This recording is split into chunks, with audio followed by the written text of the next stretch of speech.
Joma wacho ni chal ka gima iweyo jalup jatend piny Kenya gi wich liech ni kore ne machalo ka gima ene mokelo kethruok te mosebedo.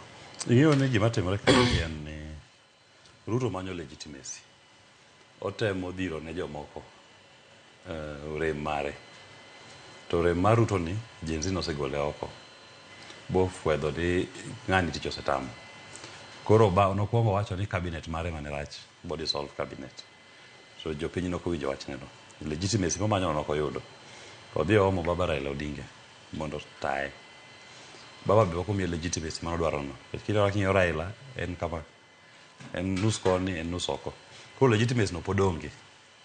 Koro sani ne giparo ni ka giwito Gachagua mondo jopiny nikech Gachagua be ji ok ohero, en ng'ama timbene osebedo magalagala. Giparo ni mae nyalo kelo jopiny ni koro umiu target ng'amu geto mondo jopiny omor ni oriemb ng'ama duong' e tich mondo Ruto legitimacy. Ok bi timre.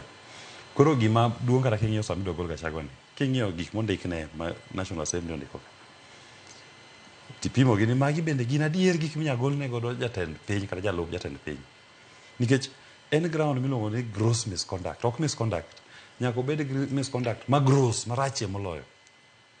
Tachiel kachiel king'iyo gigi te ondik ne Gachagua gi chik. Ok ane gima constitute gross misconduct. Nitie madongo malich ma Ruto osetimo. Madine bed ni en wach mar sheria. Ruto madine nitiere sani bao doho gigi. Nikech nitie yawuoyi manosenegi.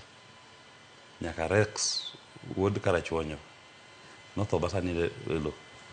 Nitie yawuot Alego Siaya moko yawuoyi adek manoneg bende mana Siaya ninde bao sani.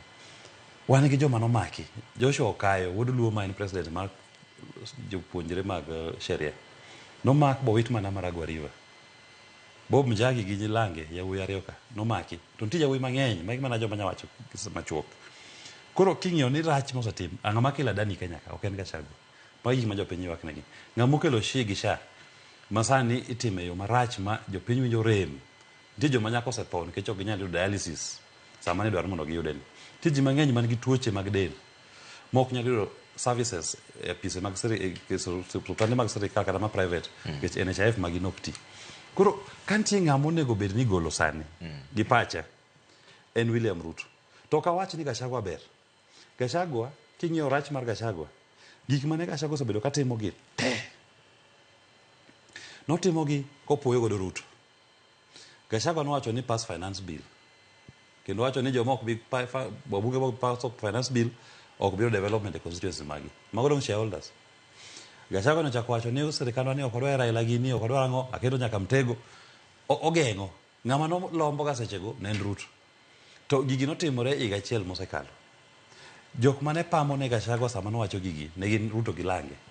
Sani koro nikech imanyo legitimacy ne sirikand Ruto, iwito Gachagua oko. En bo dhi adhiya, wacho no dong, en bo dhi. Tich osetame, ne gitiyo marach gi Ruto. To an gima wacho en ni kata Ruto ne owuon. Gi dhoge ma miriambo no.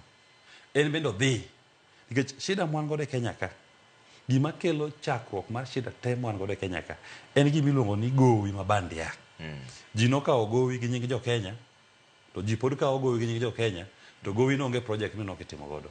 Gowi no pesa ni moko ok chop Kenya kae. To ng'ama sign gima iluongo ni presidential warrants mondo sirikal ochak expend pesa. En rais, ok en deputy mare. Koro anano ni maine matero Ruto moluoko nyinge. Gi Gachagua ni. To Gachagua to osedhi. Ok ane ka nitie nafas kuma jogi dhi rese kendo.